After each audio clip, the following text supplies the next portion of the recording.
cuando ustedes los estudian, van a descubrir que tienen unas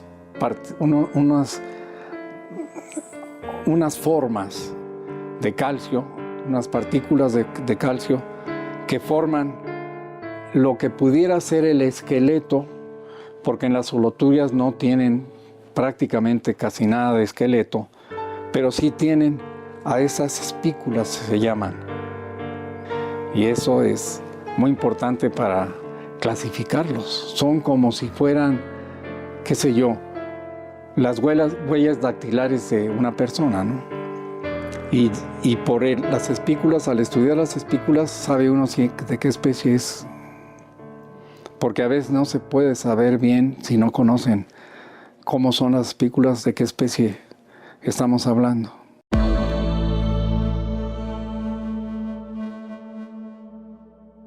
Mis queridos amigos, qué gusto me da saludarlos y darles pues la más cordial de las bienvenidas a una emisión más de Mirador Universitario. Y fíjese usted, pues el día de hoy con esta serie maravillosa que se está llevando en coordinación entre el Instituto de Ciencias del Mar y de Limnología con la coordinación de Universidad Abierta y Educación a Distancia. Así es que sean ustedes muy bienvenidos porque esta serie maravillosa que lleva por título, fíjese, 5 razones por las cuales debemos explorar los mares. Y el día de hoy, pues con un tema que lleva por título Diversidad Marina.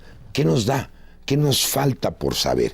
Y bueno, pues como ya es tradicional aquí en Mirador Universitario, pues contamos con 2 grandes expertos que seguramente van a poder pues compartir con ustedes muchísima información, disipar sus dudas. Les recuerdo que para nosotros su opinión es muy importante, nos fortalece, nos enriquece. Así es que sea usted tan amable de establecer contacto con nosotros. Ya nuestras vías de comunicación están apareciendo en su pantalla y por supuesto, pues todas las dudas, todas las preguntas que quiera usted realizarle a nuestros expertos, será un placer poderles dar respuesta y también quizá tenga usted ahí la inquietud de algún tema que quiera pues que sea abordado aquí en Mirador Universitario y con mucho gusto le vamos a dar salida. Bueno, pues mire, sin más preámbulo, permítame presentarle a nuestros expertos que nos acompañan el día de hoy y en primer término me da muchísimo gusto saludar y darle la bienvenida al doctor Francisco Solís. Mire usted, él es doctorado por la Universidad de Southampton en Inglaterra, ha publicado más de 150 trabajos sobre taxonomía y sobre equinodermos. ¿Qué es eso? Lo vamos a ver a lo largo del programa. Y por supuesto su trabajo de investigación lo ha llevado a realizar estancias de trabajo en distintos museos pues alrededor del mundo. Si mencionara esto, creo que todo el programa nos lo llevaríamos precisamente mencionando eso, pero por mencionar algunos: Nicaragua, Inglaterra, Dinamarca, Francia, Japón, bueno, muchos otros. Así es que Francisco, bienvenido. Muchísimas gracias. Un privilegio tenerte aquí. Muchísimas gracias, Carlos, por la invitación. Me da mucho gusto estar por primera vez en este foro. Ah, qué bueno. Y me encanta. Muchísimas gracias. Pues ojalá sea la primera de muchísimas. Perfecto. Sobre todo por el gran conocimiento que tienes al respecto. Y bueno, pues por otro lado, también una persona muy versada en estos temas es el doctor Estuardo López. Él es biólogo egresado de la Facultad de Ciencias de nuestra máxima casa de estudios y también cuenta con un doctorado en neurobiología y especialista también en toxicología marina. Estuardo, un placer saludarte y darte la bienvenida. No, Carlos, al contrario, gracias por la invitación y como te he mencionado, qué bueno que nos hace salir de nuestros laboratorios, somos como ratas, y que nos digan, no, sabes que hay que difundir el conocimiento y ven para acá. No, entonces, fíjate te agradezco que esté. Al contrario, muchísimas gracias, porque yo sé que sus agendas son complicadas. Nos saques de nuestro nichito. El espacio, ese es uno de los grandes objetivos que tiene nuestra casa de estudios, de llevar a todos ustedes, pues los no especialistas, digamos, pues el conocimiento que se genera en esta maravillosa institución. Mire usted, el día de hoy, precisamente, pues vamos a explicarle cuál es nuestro conocimiento sobre la biodiversidad de los mares en México. Y por supuesto, cuál es la relación con la seguridad alimentaria del país, el efecto del cambio climático global que está teniendo sobre todo esto y los esfuerzos en la búsqueda de nuevas fuentes de alimentos, también de fármacos y de productos de interés biotecnológico. Así es que quédese con nosotros porque sin duda este es un tema maravilloso, importante y que todos nosotros como sociedad pues debemos de conocer. Así es que sin más, si les parece, vamos a entrar en materia y yo que quisiera empezar precisamente contigo, Francisco. La biodiversidad marina, ¿no? Es grandísima. Wow. pues, ¿cuáles son las especies que habitan en esta biodiversidad en el océano? ¿Qué funciones tienen? Porque siempre vimos la biodiversidad, México es rico en la biodiversidad, pero al final del día, ¿qué es esto? Si eres tan amable. Claro que sí. Mira, esta es una pregunta realmente muy, muy importante y complicada a la vez para contestar, en el sentido de que la biodiversidad marina es un tema que desde que el hombre existe en el planeta, hace ya muchísimos años, sí, nos hemos dado a la tarea de... El hombre es curioso, ¿no? La especie humana. Y nos ha llevado esto a querer clasificar, identificar, por ejemplo, lo que es malo o lo que es bueno, lo que se puede comer, lo que no se puede comer. Y entonces ahí nos lleva al conocimiento de lo que tenemos alrededor. Y luego el hombre voltea al mar y decimos, bueno, ahora vamos a saber qué hay ahí. Nada más como para poner en contexto, en este momento la humanidad, nosotros conocemos más de la luna que del mar, ¿no? Entonces el hecho de acercarnos al mar y dar a conocer todo esto, pues nos ha llevado muchas vidas de cientos de miles de seres humanos para llevarlo así. Entonces es una plétora, es una caja de Pandora todavía. Conocemos muy poco de ella en el sentido de todo lo que viene por descubrirse todavía. Entonces estamos hablando de millones de especies en el mar, y no conocemos quizá el 10% todavía. Yo creo que andaremos por ahí del 5%.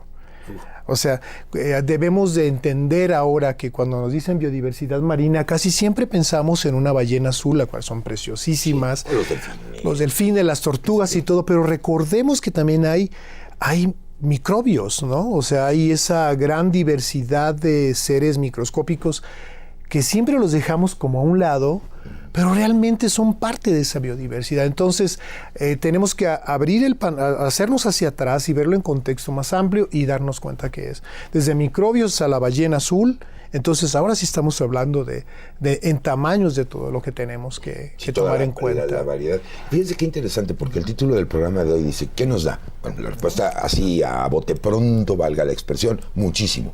¿Qué nos falta por saber? Por lo que nos dice Francisco, bueno, todavía muchísimo más, ¿no? Ahora, esta biodiversidad, ¿dónde está, mi querido Estuardo?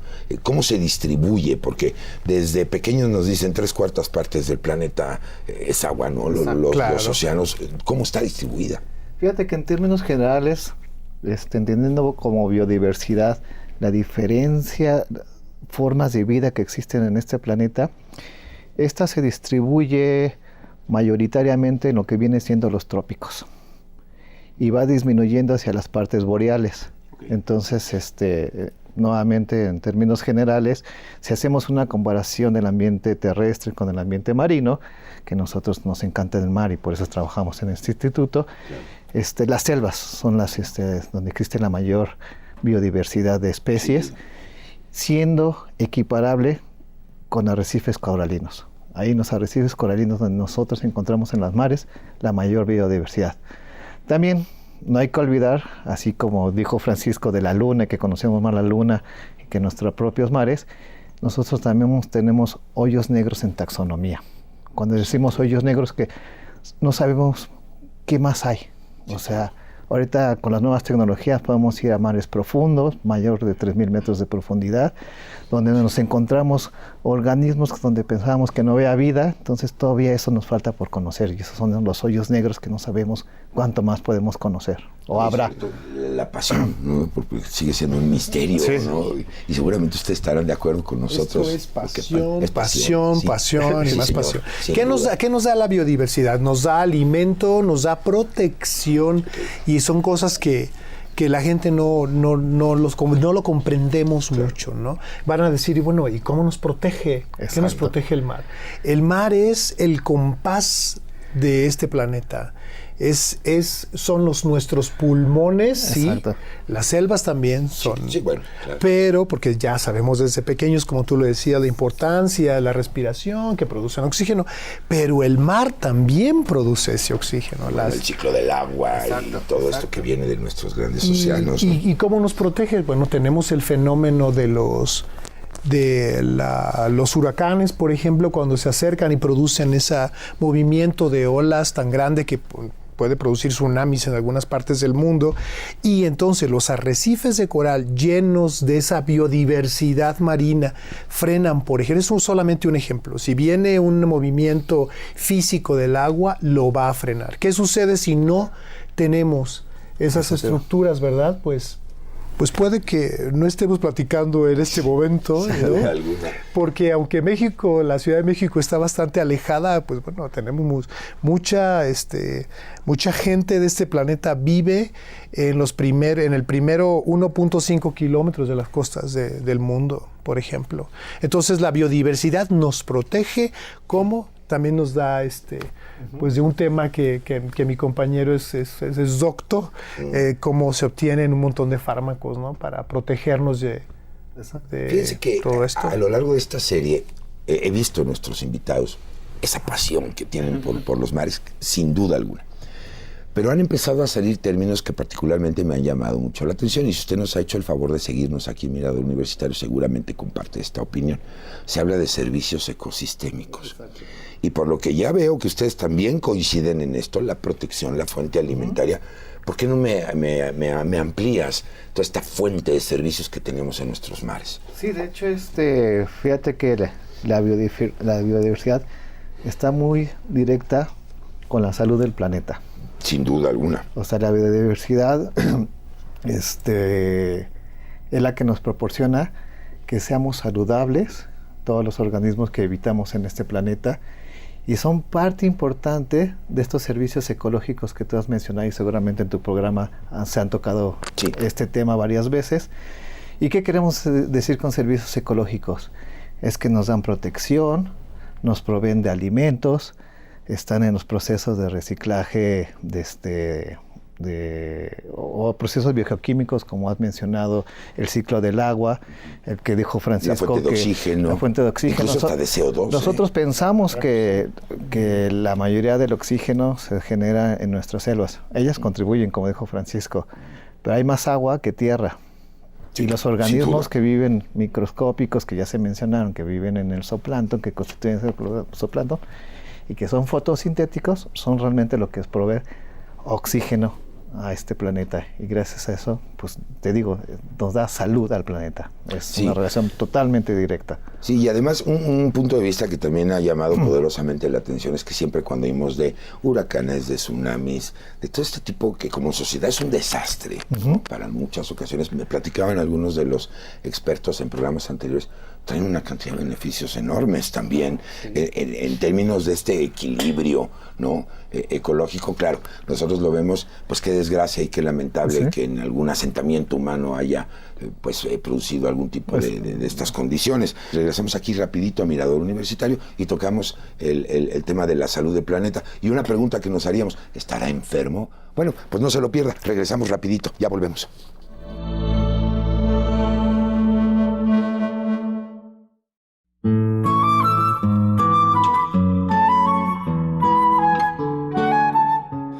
Los equinodermos pues, son muy conocidos sobre todo porque las estrellas de mar son muy bonitas y la gente pues colecta estrellas de mar, ¿no? Y también pues están no solamente las estrellas, sino también los erizos, que son muy importantes, y por supuesto otros organismos que se parecen a las estrellas pero que son los ofiuros, que son muy parecidos pero tienen otras características. Y también los pepinos de mar, así se llaman estos organismos que se consumen, algunas especies se consumen en el mundo. Entonces hay otro tipo de equinodermos que son los crinoideos, que existieron miles y miles de especies de crinoideos en el pasado. Ahora hay muy pocas especies en el planeta de crinoideos.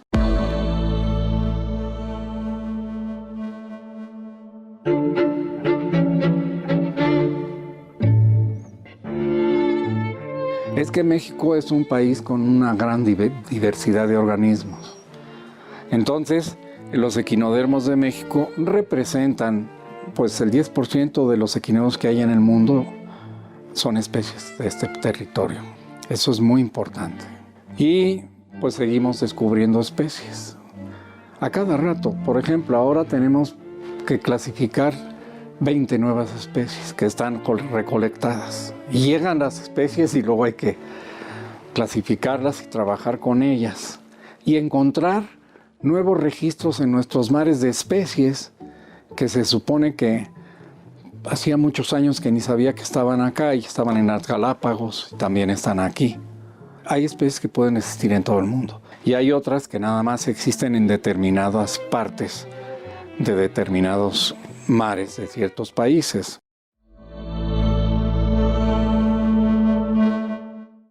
Bueno, pues ya estamos de regreso aquí en Mirador Universitario. Si usted nos acaba de hacer el favor, pues de sintonizarnos, estamos platicando sobre la biodiversidad marina que nos da, que nos falta por saber en esta serie maravillosa. Recuerde el nombre, 5 razones por las cuales debemos explorar los mares. Y bueno, después de esta entrevista estamos platicando la salud del planeta.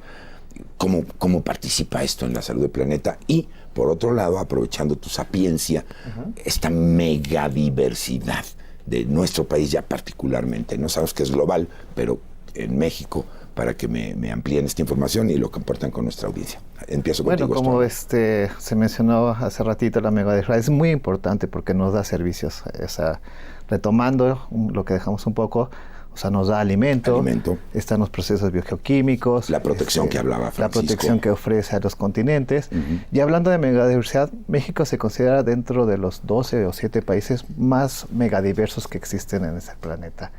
De hecho, ocupa el lugar número 4. Wow. Entonces, no estamos tan mal ahí. Ojalá que llegamos al primero, pero eso no depende de nosotros. Sí, seguro. Sí. Ojalá seguro. De que echando más ganas subamos al primero, pero no. Pero lo que quiero resaltar es que dentro de la diversidad, y como dijo Francisco, creo que conocemos, él mencionó que se conoce como el 10% de la diversidad que existe. Hoy día se menciona que conocemos como alrededor de 2 millones de especies. Wow. Y se estima que hay como hasta 100 millones de organismos diferentes. Sí, entonces, si hacemos un cálculo rápido, si ese 10% que conocemos son 2 millones de especies, ¿cuánto será el 100%? Sí, no, pues y luego imagínate, no solamente eso, si hablamos de porcentaje y movemos a los insectos a un lado, el 65% de esta diversidad, ¿dónde crees que está, Carlos? No, pues me imagino con lo que me están diciendo en los mares. En los mares, sin Carlos, duda tú alguna. ya lo dijiste. Sí, claro. Sí, claro. Entonces, que la audiencia te reclame a ti porque tú lo dijiste, si no yo, ¿ok? Pero efectivamente ahí está. No, y además ahora te la devuelvo, mi querido Estuardo. Okay. El paquete lo tienen grandísimo, porque ustedes son los investigadores, entonces yo ya dije que son muchos, ahora nuestros expertos tienen ese compromiso de tratarle de averiguar ese porcentaje que les falta, ¿no? Pero qué increíble esa fuente de conocimiento y sobre todo de estos servicios, ¿no? Que proporcionan los océanos a nosotros como humanos. Que más adelante vamos a puntualizar. ¿Qué es lo que podemos hacer? Me parece muy bien. Ahora, Francisco, vamos a entrarle a un tema que a lo mejor es complicado, porque oíamos el término equinodermos, ¿no? Y seguramente usted, querido amigo, querida amiga, también se preguntará, bueno, ¿qué es eso? Y me parece que tiene una parte en la cadena importante. ¿Por qué no nos platicas un poquito? Sí, mira, bueno, yo te puedo contar de eso porque es mi pasión, hablando hace rato de pasiones. Sí. El estudio de la biodiversidad en México, tengo que decirlo, en muchos compañeros es pasión. Sí. Desde niño te llama el mar y lo volteas a ver y dices, ¿qué vive ahí? O sea, yo no entiendo por qué existirían otras personas, pero desde tú párate enfrente del mar y es la primera pregunta que te vas a hacer es ¿qué puede estar ahí, no? Y cómo lo puedo estudiar. Claro. Bueno, desde muy chico volteé al mar y no sé, ahí empezó la situación. Y ahora el grupo que más me gustó para trabajar resultaron ser los equinodermos. Y ahora, ¿qué son los equinodermos? Bueno, las malas noticias es que no tiene nada que ver con caballos. Okay. Y sí, porque la palabra equino inmediatamente claro, nos ubica, ¿no? Un experto, ¿y dónde lo voy a apostar la próxima carrera? Pero creo que no, pero además, déjeme decirles algo en este preámbulo. Mire, yo no sé si usted les ha visto la cara a nuestros expertos. Yo creo que sí. Pero en el momento que hablan de su tema, son dos focos así, les prende la pasión. Y eso me encanta porque de alguna manera es la inquietud por generar este conocimiento, ¿no? Sí, es una pasión, mira, no tiene otro nombre, es como pintar un cuadro, bueno, si eres bueno, claro, ¿no? Y sí, lo puedes hacer y lo puedes mostrar al público. Pero bueno, los equinodermos son invertebrados exclusivamente marinos. En el mundo hay más de 7.500 especies, lo cual en comparación con los moluscos y otros grupos son pocos. Sí, ¿okay? Claro. Y lo que conocemos hasta ahora de ellos, si bien los hemos estudiado desde Aristóteles, Aristóteles fue uno de los primeros humanos que los descubre, los ve y los describe. Así es. Porque una cosa es que tú hables de ellos y otra cosa es que escribas algo. Sí, claro. Y lo tengo que decir porque si tú conoces algo y no dejas algo escrito, tangible, ahora tenemos tantas cosas de internet, las cosas electrónicas, también es válido, pero debe existir algo escrito, ¿no? Por eso es importante hablar de ese tipo de cosas. Entonces los equinodermos son invertebrados marinos solamente, que está compuesto por 5 grupos, que quizá unos sí los vayan a conocer porque son famosísimos, como las estrellas de mar. Todo el mundo ha visto una estrella de mar. Eso, además ha visto esas películas de Walt Disney ahora tan famosas. Tenemos los erizos, que también una que otra vez se los han llevado puestos en algún pie, algún turista por ahí en la playa, no falta quién. Sí. Y aquí empezamos con lo raro, los pepinos de mar. Son equinodermos. Tenemos también los lirios de mar, que no son muy conocidos porque habitan a grandes profundidades en nuestro país. Aunque en otros lugares como en Australia, tú vas a la playa y a 2-3 metros hay una gran diversidad de especies. No los puedes obviar. Y por último, tenemos un grupo todavía más fascinante y raro, que son los ofiuroideos, con F. Porque si ponemos X, eso ya... Oxiuroideos son... Pero no de feos. Con F de no sé, de Francisco. Okay, con eso Francisco.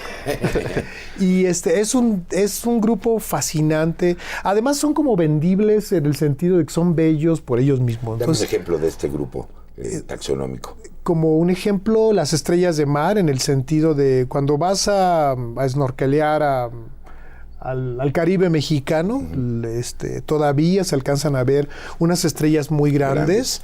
Y lo que hacemos nosotros, los taxónomos como yo, es pues estudiarlas en el sentido de identificarlas, y después de eso, si no tuviera un nombre la especie, que sí nos pasa en México mucho, les damos un nombre científico. Muchas especies no están bautizadas. Hablamos del conocimiento de la biodiversidad, que sabemos de ella, pero después que te encuentras una nueva especie, aquí es otra historia. Sí, ¿dónde encaja, no? Ajá, ¿a quién la relacionamos? Y ahora hay que bautizarla, hay que darle un nombre.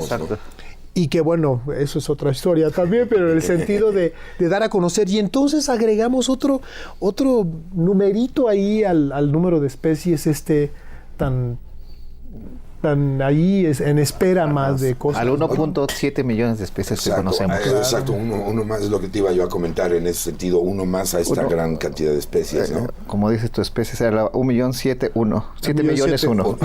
Exactamente, es un ofiuro entonces. Ajá, ofiuro en el caso de las estrellas, que en España, en México les decimos ofiuros, en España les llaman estrellas quebradizas. Hay unas que parecen canastas de mar y les llama precisamente canastas de mar, ¿no? Oye, los caracoles estarían también dentro de este grupo maravilloso. Aquí, los caracoles son aquí de mi colega, los moluscos. ¿Qué les parece? Permítame, vámonos a una pausa rapidito. Esto se está poniendo cada vez más delicioso. Yo le invito a que se quede con nosotros. Ya están los datos de contacto en sus pantallas. Aproveche ahorita el bagaje de conocimiento, que así como hay de millones de especies, pues hay millones de palabras en nuestros expertos. Aprovéchelos, establezca contacto con nosotros. Nosotros nos vamos a una pausa y regresamos y retomamos los caracoles, que no solamente son maravillosos en los alimentos, sino hay mucho más en este sentido. Vámonos a la pausa y regresamos aquí a Mirador Universitario.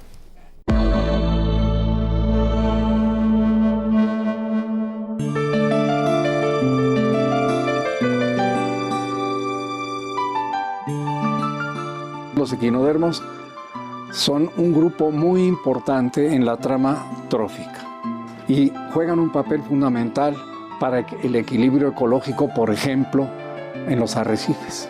Hay equinodermos, como las holoturias, por ejemplo, están en los sedimentos. Van consumiendo la materia orgánica que se encuentra en las arenas y estos organismos oxigenan el sedimento y eso permite que haya otros organismos vivos ahí.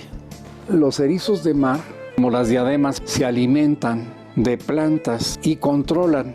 Si no se alimentaran de esas plantas se multiplicarían de tal manera que ahogarían a los corales.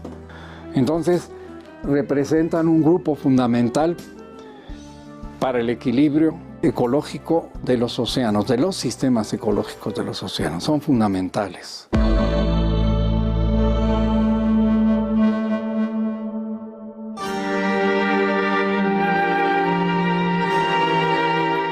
En los cenotes que están cerca del mar, hay entradas de agua de mar y también agua dulce. Y entonces nosotros descubrimos por primera vez equinodermos en unas cuevas que se llaman anquialinas, que tienen abajo el agua de mar y arriba el agua dulce. Y entonces en esas cuevas hay equinodermos, nuevas especies de equinodermos.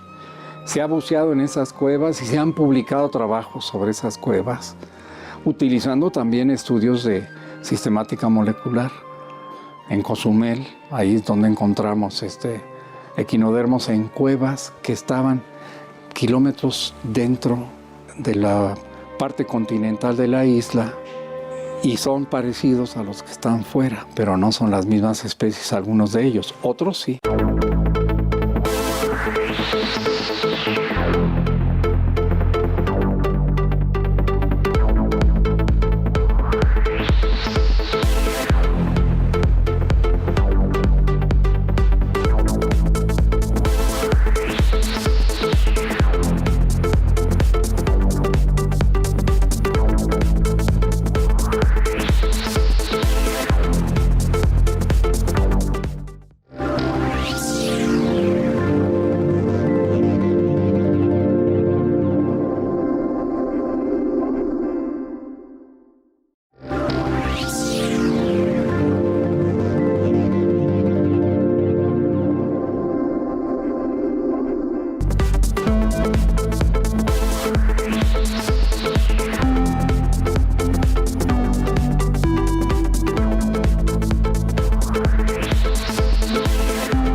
Es la base del ecosistema marino.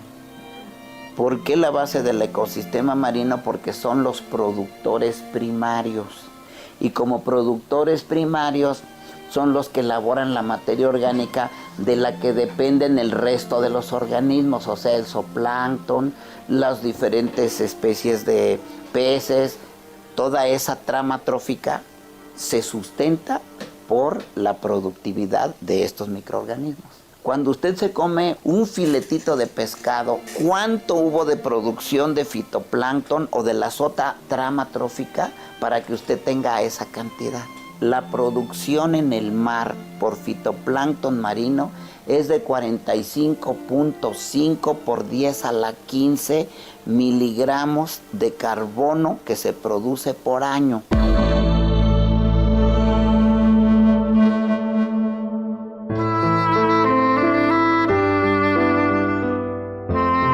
En primer lugar, son unos organismos muy importantes porque ni más ni menos son los que nos dan el oxígeno en el proceso de la fotosíntesis. Y solo como una referencia, la mitad al menos del oxígeno que hay en la biosfera es producido por estos organismos porque hacen fotosíntesis. Ahora, el conocerlos es determinante porque el que tengamos un nombre que nos permita distinguirlos. Y como paréntesis podría decir que ahorita tenemos inventariadas unas 1,500 especies de 5,000 que hay en los mares mexicanos. Si no los conociéramos, ¿cómo vamos a poderles dar un seguimiento? ¿Cómo vamos a saber en dónde existen? Porque el hecho de que se conozca todo lo que ahora está de moda, que es la biodiversidad, o sea, la variedad de estos organismos, es importante para todos los eventos que se nos presentan.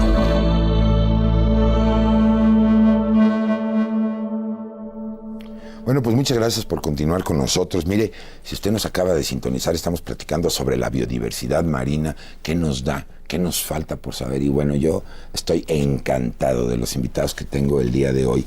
Y además de la parte bella, de la parte técnica, se integra con nosotros al panel y me da muchísimo gusto recibir a la doctora Silvia Pajares. Ella es doctorada en ciencias, también investigadora del Instituto de Ciencias del Mar y Limnología de nuestra Casa de Estudios. Silvia, un placer que te integres a esta plática pues de expertos. Uno más. Sí, muchísimas gracias, Carlos, por la invitación. Es para mí un gran placer estar aquí en este foro y participar con mis colegas del Instituto de Ciencias del Mar y Limnología. No, al contrario, bienvenida, porque esta plática seguramente usted, amigo mío, amiga mía, lo está disfrutando tanto como un servidor. Y bueno, estábamos platicando, ¿no?, precisamente de estos millones y millones de especies. Tú nos empezaste a platicar de los equinodermos. ¿Cuántas especies tenemos, por cierto?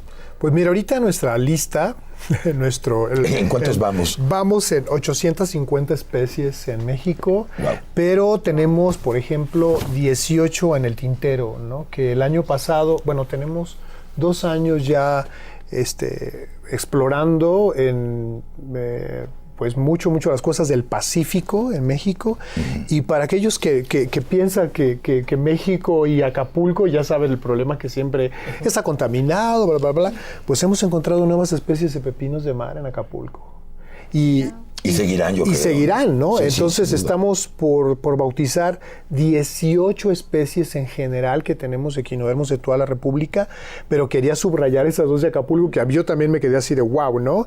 Y claro, en una profundidad de 50 centímetros. O sea, hay tanto que hay que conocer todavía. Entonces México tiene, de esas 7,500, solamente tenemos registradas 850, pero ya estamos hablando más del 10%. Entonces, pues ahí vamos. Para un país. Ahora, estamos platicando de los caracoles. ¿Los caracoles entran en este grupo? Sí, de hecho, en términos de diversidad, los caracoles a nivel mundial, hay mucho más especies que equinodermos. Lo siento, Francisco, lo tengo que decir. Yo quise aguantarme y demás, pero lo tengo que decir. No, venga. Hay mucha mayor diversidad de caracoles y en particular yo trabajo con un grupo de ellos que se caracterizan por producir venenos, ¿no? Eso es lo que precisamente quiero retomar, porque muchos de estos se consideran venenosos. Y un segundo término que les pongo sobre la mesa es cuando hablamos de conos de mar, ¿no? Exacto. Entonces, para que nos platiquen, porque yo tampoco sé qué es eso, entonces para que nuestros expertos nos alcancen a ilustrar en este sentido. No, lo bueno, Carlos, es que he visto tu programa antes, entonces venía preparado. Eso es todo. Este Carlos me va a agarrar de sorpresa y antes de que diga, y me pregunta qué es un cono, ¿cómo explico un cono? No venía preparado, como dicen. No. Mire qué sorpresa tenemos, mire usted qué belleza. Le voy a pedir a nuestro staff maravilloso que nos hagan la toma. Ahí aguántamela tantito. Ahí está, mire usted. Qué cosa tan maravillosa. Platícame. Este es un cono. Este es un cono. Ah, ok. Como puedes ver, no hay mayor explicación. Por sus características morfológicas, pues presenta una forma totalmente cónica. Claro. Es como si fuera un trompo. Y entonces... infundibular, dirían los expertos. Entonces, cualquier sí, caracol que vean con esta forma totalmente cónica, estos son los conos que son productores de veneno. Entonces, esta es una de las especies que se llama Leopardus, en particular, que pueden ser de las más grandes. Esta es una especie de adulta y también no venía preparado, pero... No, bueno, trae todo su... De los millones, qué bueno que no te trajiste los millones de especies. No sé si la cámara puede... A ver, ¿qué cámara? Puede captar, ahí está, mire usted. Pero este es otro conos adulto. Minúsculo. Sí. Está precioso, además. Es un adulto y lo podemos tomar de ese tamaño, como esta forma. Wow. Entonces, estos son los conos. ¿Y estos dónde los encontraste? ¿Dónde están distribuidos? Estos, afortunadamente, las tenemos distribuidas en ambas costas de nuestro territorio, tanto en el Pacífico como en el Atlántico, y siendo más puntual en el Atlántico, también lo que le llamamos ahora Caribe mexicano. Correctamente. Así es que, amigo mío, si usted, al igual que yo, decíamos que es un cono, bueno, pues miren nomás qué cosa más hermosas en este sentido, y muchas gracias, Estuardo, por compartirlo con todos nosotros y con nuestros amigos de la audiencia. Y bueno, mi querida Silvia, ahora voy contigo precisamente para escuchar tus puntos de vista, ¿no? Va a estar circulando un material, una cápsula sobre la biodiversidad marina y todo lo que nuestros amigos, tanto Francisco como Estuardo, nos han platicado. ¿Cuáles son las amenazas en este sentido? Pues lamentablemente los organismos marinos se ven amenazados por diversos aspectos, ¿no? Empezando por el cambio climático en todas sus cualidades, lo más conocido es el calentamiento global, pasando por la contaminación, diversos tipos de contaminación ocasionados por el hombre, que va desde derrames petroleros, la llegada masiva de plásticos, que es ahora un tema que nos preocupa muchísimo en el océano. Y bueno, otro tema también que nos preocupa mucho es la eutrofización de los océanos, que básicamente consiste en una disminución o pérdida de oxígeno en el océano debido pues a la llegada de nutrientes procedentes de los ríos, debido pues a actividades agrícolas, ganaderas, los asentamientos humanos, etcétera. Y bueno, sin olvidarnos también de la sobrepesca y también el turismo descontrolado, ¿no? Claro. Todo eso afecta a los organismos marinos. Sí, ya nos estaban platicando, incluso en programas anteriores nos decían nuestros expertos que es increíble que haya personas en el mundo que digan que el calentamiento global o el cambio climático no existe. Sí. Por Dios, bueno. Pero ahí está, ¿no? Y ustedes que están en esto saben que está afectando, ¿no? ¿Qué otras situaciones en términos de amenazas, además de las que ya nos platica Silvia? Mira, yo quiero aprovechar lo que decía Silvia porque y subrayar la sobrepesca, ¿no? Y regresando un poquito a mi grupo, es que, por ejemplo, el pepino de mar ha sufrido una devastación pues extensísima, no solo en las costas del Caribe, ahora que vemos cada ratito en los periódicos que detuvieron un cargamento, que fue incautado, han muerto no sé cuántos buzos, está la situación terrible. En el Pacífico las cosas no son distintas, ¿no? Y estamos hablando de que están extrayendo esas especies, acabando con ellas. Ahora, alguien que está en su casa diciendo, bueno, ¿y a mí qué me importa un pepino de mar? Me importa un pepino. Sí. ¿No? Entonces, pero quiero decirles que es muy importante, y ahora retomando lo que dice Silvia también, es los pepinos son muy importantes en los arrecifes, por ejemplo, porque gracias a ellos, ¿no?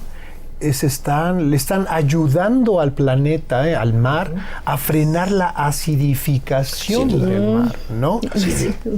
Y eso es muy importante en los arrecifes porque los arrecifes necesitan carbonato de calcio para crecer, ¿no? Hablando de los arrecifes coralinos.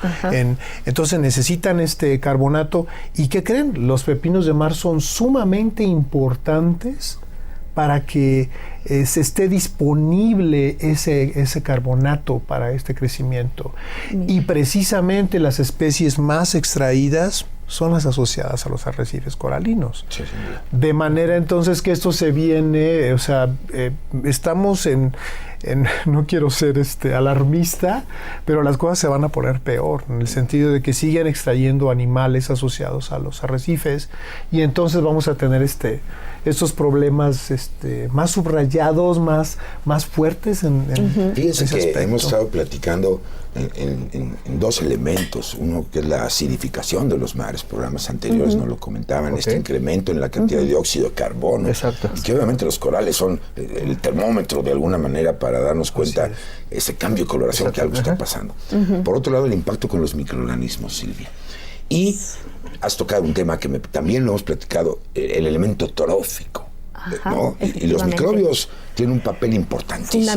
Fundamental. Y bueno, pues ese es mi tema y a lo que me dedico, ¿no? Y mi pasión, los también microbios. te brillan los ojos, Sí, al igual que ellos cuando platicamos Sí, yo soy esto, ecóloga microbiana y Ok. pues obviamente me fascina, ¿no? Hablar de los microbios, estudiarlos en todas sus facetas, ¿no? Y pues sí, es una cuestión muy interesante. A mí me gustaría recordarles que la vida comenzó en los océanos. Sí. Y los microbios fueron sus primeros habitantes, ¿no? Y eso es muy importante no olvidarnos. Y bueno, pues, ¿qué sabemos de los microbios? Pues muy poquito, de los microbios marinos. Básicamente sabemos que son enormemente diversos y abundantes. La verdad no me atrevo a ponerle un número como hace Francisco, ¿no? Sí, porque yo creo que me quedaría corta, ¿no? Okay. Pero sí les puedo poner un ejemplo, por ejemplo, en una sola gota de agua de mar podemos encontrarnos miles de organismos microscópicos flotantes que reciben el nombre de plancton. Okay. Y bueno, pues ese plancton está compuesto desde virus hasta pasando por bacterias y terminando por organismos microscópicos eucariontes unicelulares, que son pues desde microalgas, protozoos, incluso hongos tenemos en los océanos. Y bueno, ¿qué funciones realizan? Pues básicamente forman parte de la base de la cadena trófica, claro. Son los grandes motores de los ciclos de nutrientes. Y fíjate que esto es bien importante porque pues luego se nos olvida que son los grandes productores primarios y pues producen más del 50% del oxígeno del planeta. Y esto es importante porque en la escuela siempre nos cuentan que son las plantas terrestres, claro, las que producen el oxígeno. Sí, el sector primario, ¿no? Exacto. Sí. Y siempre se nos olvida hablar del fitoplancton marino, claro, que son realmente los grandes productores de oxígeno. No, y además usted imagínese de especies como, no sé, por poner algún, el tiburón ballena, que son filtradores y que se alimentan de todo este plancton, la cantidad que se necesita para darle de comer a este animalote, valga la expresión. Pero bueno. Y fíjate, Carlos, nada más quiero mencionar algo, así como dijo la doctora Silvia, de la abundancia. Si uno toma un centímetro cúbico de agua, de mar, porque tú lo dijiste que la biodiversidad más grande está ahí, ¿recuerdas? Sí, sin duda. Entonces, si tú tomas un centímetro cúbico, de agua, puedes encontrar 10,000 bacterias. Válgame Dios. Que es lo que trabaja la doctora Silvia. No más. Y en ese mismo centímetro cúbico podemos encontrar 1,000,000 de virus. Uf. Entonces, imagínate la gran diversidad que hay de microorganismos. Sin duda. Y esto es en un centímetro cúbico. Regresamos aquí a Mirador Universitario porque todavía tengo muchas cosas que platicar con estos monstruos, perdóneme usted, del tema del conocimiento marino. Vamos para allá, volvemos aquí a Mirador Universitario.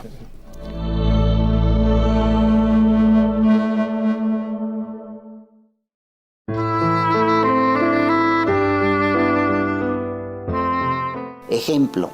Me tocó vivir la época del derrame del Ixtoque en el año 79, era yo recién ingresado, y nos encontramos con el problema de que cómo evaluar un fenómeno, un accidente, o recientemente el de la British Petroleum, sin saber el antes, sin conocer el antes.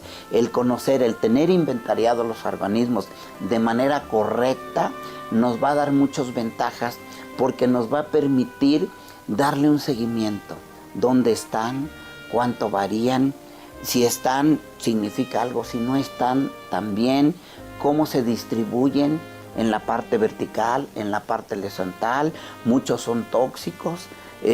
Pueden producir hasta la muerte por ingerir algunos de ellos al comer ostiones o comer pescado u otras enfermedades. Y no solo afectan al humano, sino afectan a la ecología, afectan también las pesquerías, que se conoce como mareas rojas, que son esos florecimientos algales de millones de estos organismos, a veces hasta por mililitro, por litro de agua que colorean el agua, producen mortandad de peces. A veces hay en el Golfo de México hasta 300 kilómetros de peces muertos. En el lago del Pacífico, en el área de Mazatlán, ha habido muertes por consumir mariscos que están contaminados. Ha habido muerte de delfines, de otros mamíferos, de aves. Entonces, el no conocernos, pues nos pone en gran desventaja. Tienen un significado, porque son indicadores de lo que está pasando en el ambiente. ahora que se habla tanto del cambio climático, hemos visto que están cambiando las especies.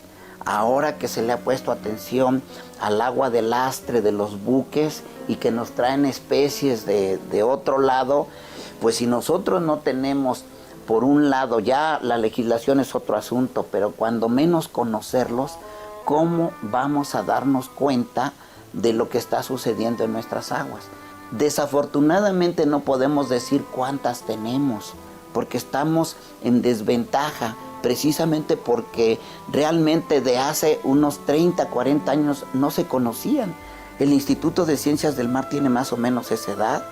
Entonces, pues ha sido un desarrollo que yo creo que es impresionante por la cantidad de instituciones que tenemos en el país.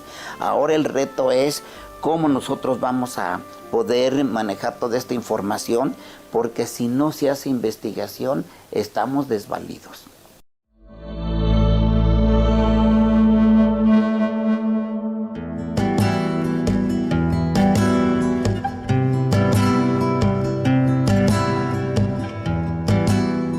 La colección no es solamente un conjunto de tomar muestras, sino que esa recolección es una parte del proceso.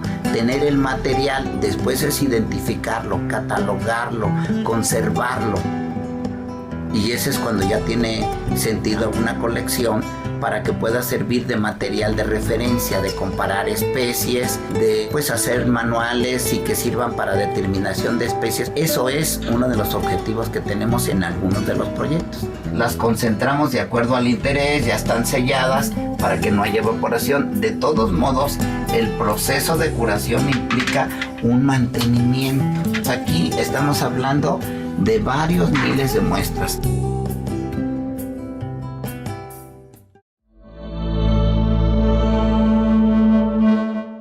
Vámonos derecho porque estamos en la última recta del programa. Silvia, la importancia de la biotecnología azul. ¿Qué entendemos por biotecnología azul? Ok.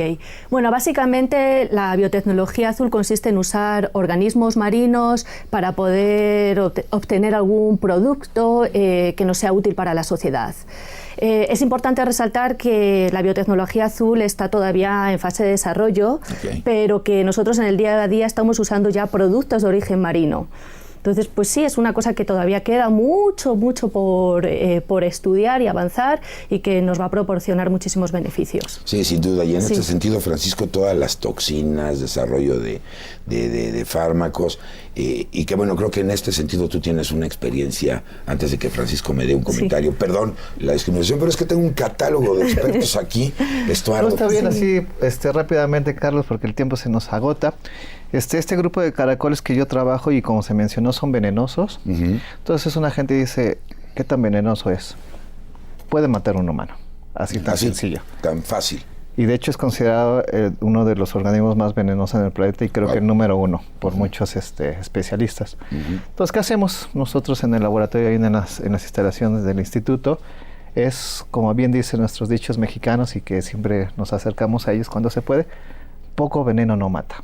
Sí. Todo lo que hacemos es una separación de estos venenos, como lo vieron en el video de la doctora Lisa Carrillo, y nos enfocamos a poder desarrollar toxinas que, al modificarlas, y no necesariamente hay que modificarlas mucho, a partir de esas desarrollar un fármaco. De hecho, hay un fármaco no desarrollado por el instituto ni por la universidad, sino por un colega experto en el mundo, que este fármaco, que se descubrió a partir de una toxina de estos caracoles, es 1000 veces más fuerte que la morfina. Wow. O sea, para el control clínico del dolor, por ejemplo, ahí hay una fuente. Y es una toxina que un caracol, una sola especie, produce 100 o 200 toxinas diferentes, una solamente especie. Wow. Entonces, de estos caracoles, hablando de esta mega biodiversidad, se conocen 600 especies solamente de estos caracoles a nivel del mundo. Nosotros tenemos el 10% de esa diversidad, como te dije, distribuida en ambas costas. Entonces, imagínate, multiplica 100 por las 60 especies que tenemos, entonces hay un potencial para desarrollar fármacos a partir de estas toxinas. Pues mire usted, sin agredir a nuestros expertos que trabajan en las selvas y en la parte terrestre, lo marino qué bueno que tú lo dijiste. Tiene lo suyo en este sentido. Y ahora sí, tu comentario al respecto, Francisco, de todos estos impactos, porque bueno, pues de los equinodermos y todo, de alguna manera hay una relación importantísima en esto, ¿no? Pues, y bueno, no solamente los caracoles en los ceviches o en el consumo, ya ve usted toda la aplicación que esto tiene, ¿no? Sí, solamente añadir que sí, efectivamente tenemos que tener mucho cuidado con la explotación marina. Lo que está pasando en México es que deberíamos utilizar, por ejemplo, el maricultivo, ¿no? El pepino. La respuesta al problema del pepino de mar es cultivarlo, punto. Exacto. Y yo agregaría algo, hagamos conciencia, estas especies no son mascotas. Porque yo veo que en muchos sitios compre usted. Bueno, los microbios sí son mascotas. ¿No? El problema es que todos traemos todo el difíciles de cultivar y de verlos, entonces pues sí es complicado domesticarlos. No. Y tiene ahí es parte también de la responsabilidad que tenemos como sociedad, no caer en esa sobrepesquería que ya platicaban ustedes, el respeto a estas formas de vida y por supuesto pues no tener en casa estas especies que fueron extraídos de un ambiente natural. Porque yo no conozco todavía criaderos de pepinos de mar. Pues hagamos conciencia en esto, ¿no? ¿Qué opinión les merece? Oye, Carlos. Sí. Perdón, en la conciencia que mencionas, ¿sí? Yo quiero decir en tu programa y que la audiencia lo tenga. No tengan miedo de estos caracoles, porque cuando decimos que son venenosos, la gente va al mar, entonces va a empezar a matarlos y demás. Sí, no. Entonces estos caracoles son difíciles de encontrar, son de hábitos nocturnos. Okay. Y sobre todo, como cualquier caracol, su primer mecanismo de defensa que tiene es meterse a la concha. Sí, es huir. Entonces realmente este caracol no son agresivos porque no se alimentan de humanos. No andan buscando humanos. No veo por dónde podamos entrar aquí. Pero por favor, cuídenlos, no los van a atacar estos caracoles, entonces nada más eso quiero mencionar que... Perfectamente, pues miren, yo me podría quedar años luz platicando con ustedes. A mí también me gustaría añadir, perdón, que interrumpa, que un gran problema que tenemos actualmente también es la proliferación de enfermedades por microorganismos marinos, ¿no? Claro. Eso también es importante señalarlos porque debido al calentamiento global, a esta eutrofización, están aumentando el número de enfermedades, empezando por lesiones en los tejidos de las estrellas marinas que están causados por virus, seguro que tú sabes muchísimo al respecto. El emblanquecimiento del coral por la acidificación de los océanos o incluso infecciones que están producidas por Vibrio cholerae en los ostiones, que luego pues obviamente nos intoxicamos. Claro. No sé, por ejemplo, la proliferación de las mareas rojas. También es un problema gravísimo, sobre todo en las costas del Pacífico mexicano, ¿no? Estas mareas están formadas por unas microalgas que se llaman dinoflagelados y producen pues una serie de toxinas que infectan a los moluscos y luego obviamente nos intoxicamos. Pues ahí tenemos tema para platicar y yo los comprometo y hagamos la promesa con producción de hacer otro programa. Ya nos vamos, me quedan 2 minutitos. Con esta pasión que les he visto a los tres, una sola palabra para que me identifiquen de lo que platicamos del día de hoy. Una palabra, empiezo contigo, Silvia, no sin antes agradecerles el privilegio de su presencia aquí en Mirador Universitario. Pues biodiversidad, esa es la palabra muy clave ad hoc al tema. Muchísimas gracias por habernos acompañado, Estuardo. Toxinas, perfecto. Mi querido Francisco. Protección. Perfecto, y yo agregaría fascinante. Así es que muchísimas gracias a los tres y muchísimas gracias a todo este staff maravilloso de producción, al equipo por haber hecho posible la transmisión de este programa, pero por supuesto muchísimas gracias a usted por el privilegio de su atención. Yo lo invito a que participe con nosotros en una emisión más de este maravilloso programa de Mirador Universitario. Ya ve usted la sapiencia que tenemos aquí en nuestro país de personas que están pues comprometidas, apasionadas de generar conocimiento. ¿Para quién? Para beneficio de todos nosotros. Soy Carlos Esquivel Acroa, agradeciendo por supuesto el privilegio de su atención. Nos vemos en una emisión más de Mirador Universitario. Hasta la próxima.